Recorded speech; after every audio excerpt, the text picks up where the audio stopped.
दोस्तों, अब एक चीज पर ध्यान देने की बड़ी आवश्यकता है कि ये जो युद्ध चल रहा है इजराइल, ईरान और यूएस के बीच में, ये आखिर किस दिशा में जा रहा है?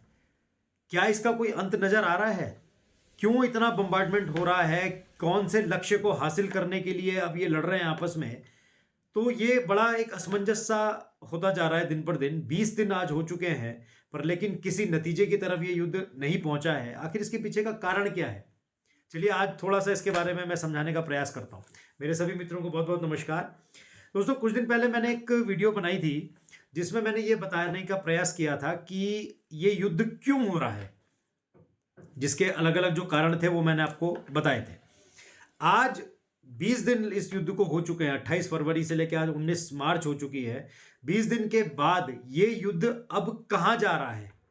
ये युद्ध में हो क्या रहा है?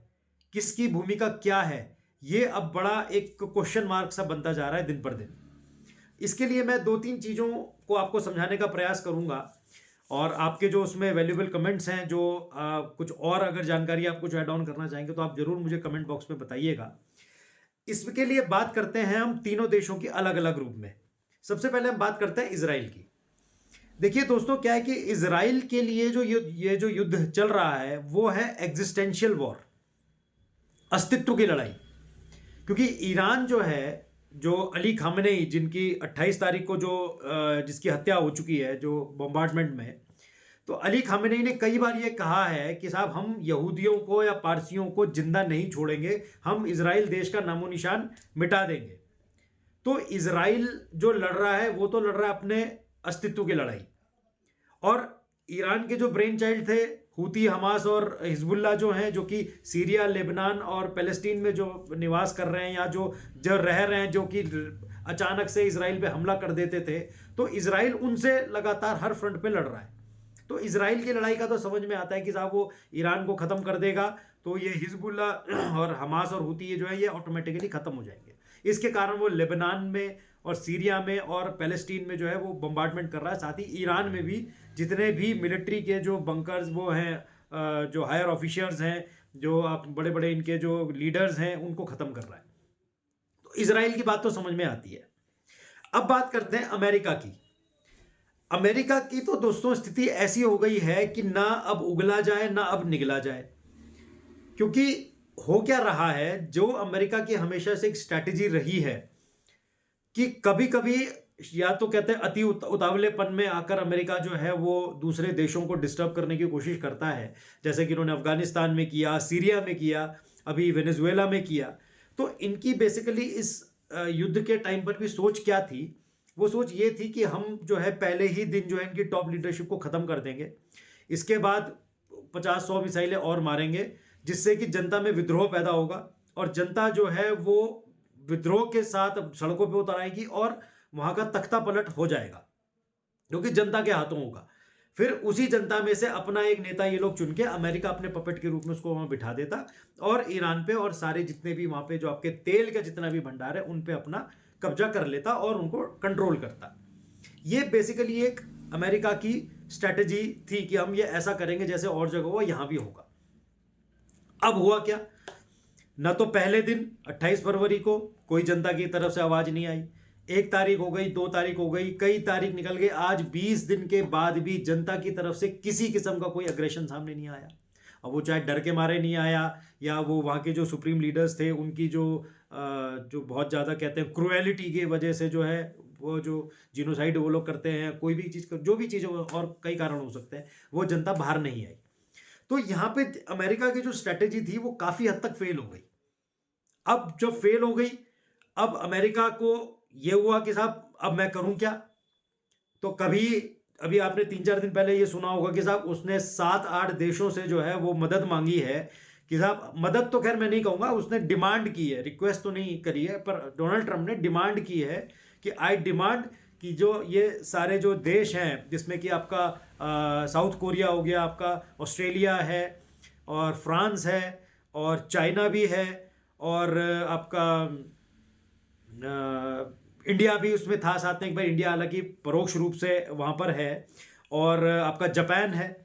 तो इन इन सब देशों से उसने जो है ये कहा कि साहब आप अपने जहाज भी स्ट्रेट ऑफ हॉर्मुज में उतारिए, ताकि जो है वो स्ट्रेट ऑफ हॉर्मुज जो ईरान ने ब्लॉक कर दिया है, जिससे कि सारे आगे की एनर्जी सप्लाई जो वर्ल्ड की energy 20% of energy supply is from the straight of Hormuz.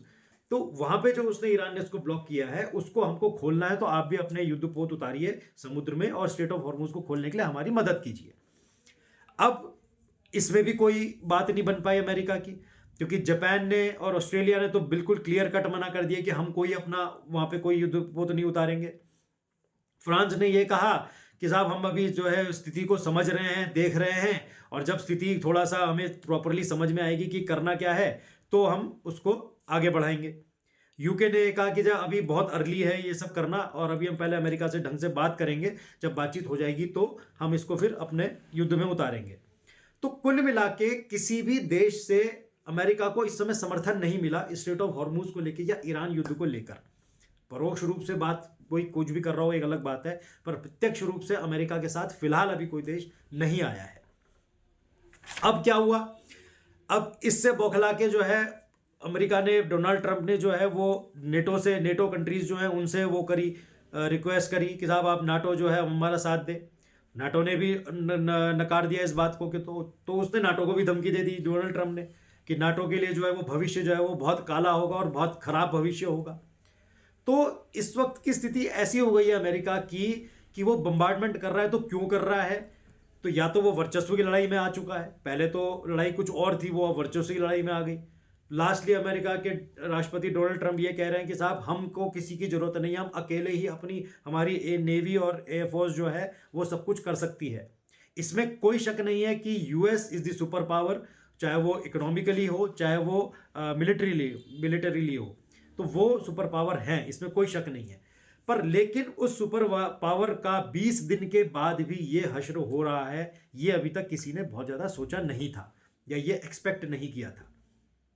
अब ईरान को तोड़ने के लिए अमेरिका ने जो एक खार्ग जो द्वीप है, जो आयरलैंड है, जहां के 90% of the energy sources of Iran जो है वो उसी द्वीप से आते थे, जो बड़े बड़े तेल के रिसोर्सेज है, तेल के भंडार जहां पर है, उन्होंने कहा साहब हमने वहां पे आईआरजीसी का जो हेडक्वार्टर्स है उसको हमने उड़ा दिया, बम्बार्डमेंट करके उसको खत्म कर दिया। आईआरजीसी मतलब ईरानियन रिपब्लिकन गार्ड कॉर्प्स, जो कि वहां की जो नॉर्मल आर्मी है उससे अलग है। ये खामेनेई के अंडर में, जो कि डायरेक्टली खामेनेई को रिपोर्ट करते हैं, ये वो आर्मी है इनकी।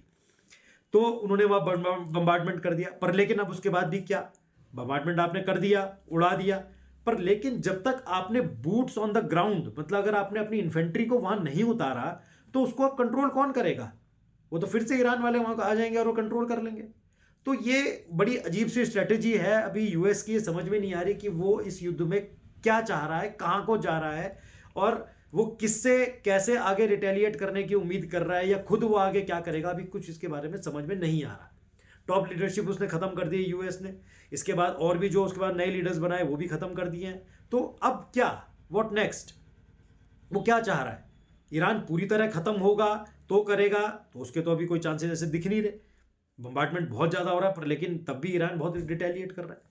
तो यूएस के पॉइंट ऑफ व्यू से तो ये युद्ध जो हो गया, ये ना उगला जाए ना निगला जाए, इस तरीके की कंडीशन हो चुकी है। अब बात करते हैं ईरान की।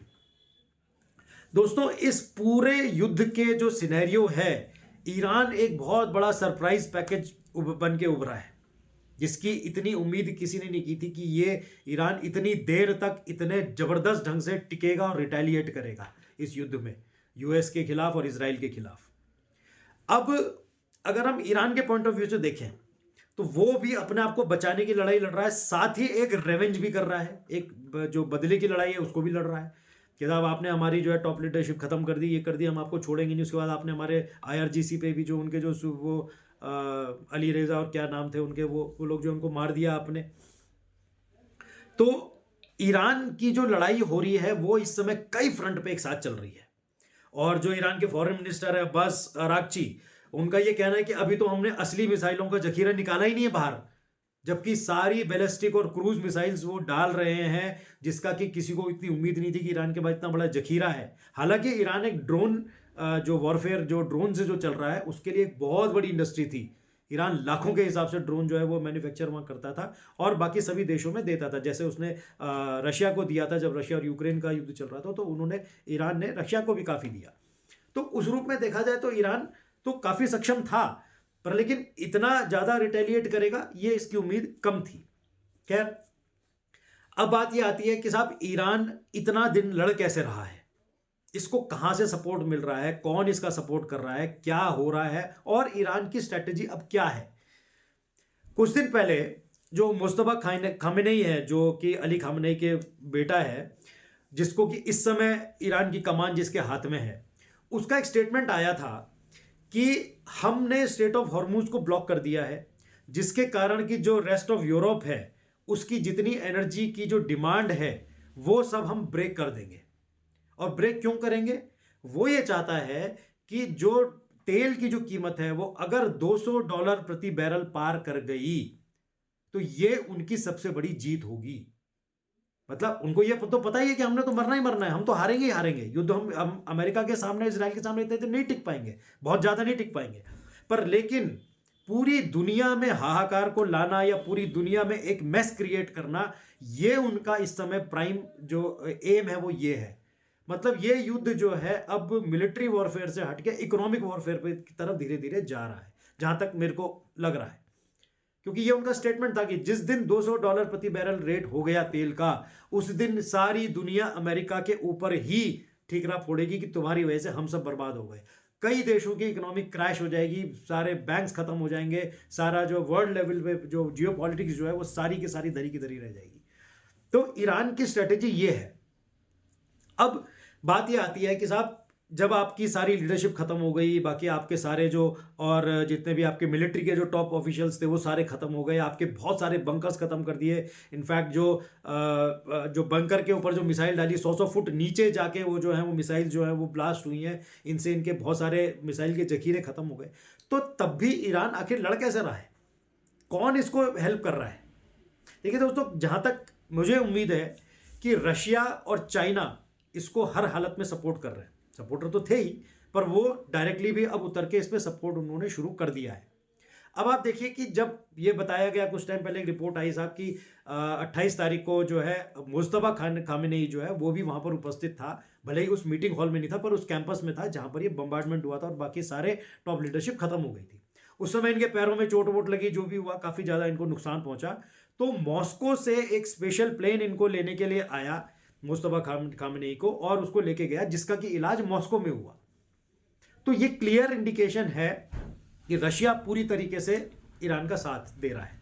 और इसका एक और इंडिकेशन भी है, जब इतने जो वॉरफेयर जो शिप्स चल रहे हैं, जो युद्धपोत चल रहे हैं, उनकी सटीक जानकारी, देखिए दोस्तों क्या है कि ईरान के पास मिसाइलें तो बहुत थी, पर लेकिन जो एक सैटेलाइट सिस्टम होता है, जो एक्यूरेसी जो होता है, जो प्रिसीजन स्ट्राइक जो होता है, वो ईरान उसमें पीछे था। वो प्रिसीजन स्ट्राइक कराने का कि कौन से पॉइंट पे युद्ध में समुद्र में कौन सा पोत किस देश का कहां जा रहा है, वो जो प्रिसीजन है वो जरूर रशिया ही इनको दे रहा होगा, ताकि ये उसको उड़ाएं। इतनी इन्होंने वॉरशिप्स जो है खत्म कर दिए ईरान ने, तो नेचुरली वो उसको रशिया उसको सपोर्ट कर रहा है। अब क्यों कर रहा है रशिया? क्योंकि रशिया को इस समय यह पता लग गया है कि साहब मैं अगर ईरान का साथ इस समय दे रहा हूं, बीइंग द फ्रेंड या जो भी है, तो अगला जो तेल का किंग है वो मैं ही बनूंगा। और इस समय ये हो भी रहा है। जितना भी तेल है वो सीधा रशिया को जा रहा है या चाइना को जा रहा है, क्योंकि चाइना की 90% of the energy source Iran से ही आती थी। तो इन दोनों के तो मजे ही मजे आ गए इस समय। अब रशिया जो है वो अपने रेट पे और दाम पर जो है वो बेच रहा है। अच्छा, चूंकि क्या है कि डोनाल्ड ट्रंप के ऊपर पूरी दुनिया का इस समय प्रेशर है कि साहब आपकी वजह से तेल के दाम बढ़ गए, ये बढ़ गए, तो डोनाल्ड ट्रंप ने भी ये कह दिया कि साहब आप रशिया से तेल खरीद लीजिए। उन्होंने भारत को भी यही कहा कि आप रशिया से तेल खरीद लीजिए, बाकी बाद में सोचा जाएगा क्या है क्या नहीं है। तो रशिया का दो फायदे हो गए। एक तो पहला फायदा कि उसका जो यूक्रेन के साथ जो युद्ध चल रहा था उससे सबका ध्यान हट गया। दूसरा, वो तेल का किंग बन जाएगा कुछ टाइम में, या अगर ईरान की स्थिति बहुत अच्छी नहीं रही तो ईरान के धीरे धीरे वहां पे बेस बना के रशिया अपना कंट्रोल कर सकता है। अब बात आती है चाइना की। चाइना किस रूप में हेल्प कर रहा है? जब स्ट्रेट ऑफ हॉर्मुज तो बंद है, या कुछ एक आध शिप अगर वहां गए भी हैं तेल के या गैस टैंकर अगर चाइना पहुंचे भी हैं, पर लेकिन इस हद तक जो है चाइना को कोई परेशानी नहीं हो रही है, चाइना में कोई दिक्कत नहीं आया। आखिर कैसे हो रहा है? देखिए दोस्तों क्या है, एक जगह एक कॉरिडोर है जिसका नाम है सी पैक। सीपैक का मतलब होता है पाकिस्तान का China Pakistan economic corridor, CPEC. तो निश्चित रूप से इसी सीपैक से मतलब जो चाइना जो वेपनरी जो है ईरान को दे रहा है, वो अब बाय सी नहीं आ रही, समुद्र से ना आके वो बाय रोड आ रही है। चाइना से पाकिस्तान पहुंच रहा है सामान, प्लेन से या जिस भी और मीन से, हवाई साधनों से। उसके बाद पाकिस्तान से वो सारा का सारा चीजें ईरान पहुंच रही हैं, क्योंकि पाकिस्तान के अफगानिस्तान ईरान लगा हुआ है।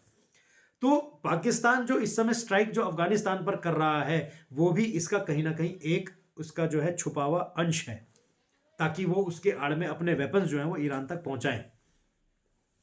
तो कुल मिलाकर ये युद्ध जो है, मैंने ये समझाने का कुछ प्रयास किया कि अब ये युद्ध जो है ये इकोनॉमिक वॉरफेयर की तरफ ज़्यादा बढ़ रहा है, बशर्ते कि मिलिट्री वॉरफेयर पर। क्योंकि मिलिट्री वॉरफेयर के लिए तो यूएस ने सब कुछ कर चुका, सारी लीडरशिप खत्म कर दी, इनके सारे बेसिस उड़ा दिए, सब कुछ कर दिया, जिसके एवज में ईरान ने भी जो है पूरी गल्फ कंट्रीज में, चाहे वो सऊदी हो, कतर हो, वो इराक हो, बगदाद हो, और आपका दुबई हो, यूएई हो, रियाद हो, सऊदी हो, सब जगह उनके जितने अमेरिकन बेसिस हैं सबको ईरान ने खत्म कर दिया है, या बहुत हद तक नुकसान पहुंचाया है। तो ये नुकसान पहुंचाने वाला खेल तो चल ही रहा है लगातार, पर अब ये युद्ध किस तरफ जा रहा है ये अब समय बताएगा, और आगे क्या होता है ये भी अब बहुत बड़ी देखने की बात है। पर लेकिन ये जरूर है कि युद्ध बहुत खराब चीज है, जो एक मासूम लोग जो वहां मर रहे हैं, चाहे वो ईरान में हो, चाहे इसराइल में हो, चाहे कहीं और जो बाकी गल्फ कंट्रीज में हो, उनका कोई कसूर नहीं है इसमें, जिनकी की जान जा रही है। तो आगे देखते हैं क्या क्या होता है। मैंने एक छोटा सा प्रयास किया था कि अब ये युद्ध किस तरफ जा रहा है, कौन किसको सपोर्ट कर रहा है, उसकी तरफ कुछ समझाने का। बहुत बहुत धन्यवाद।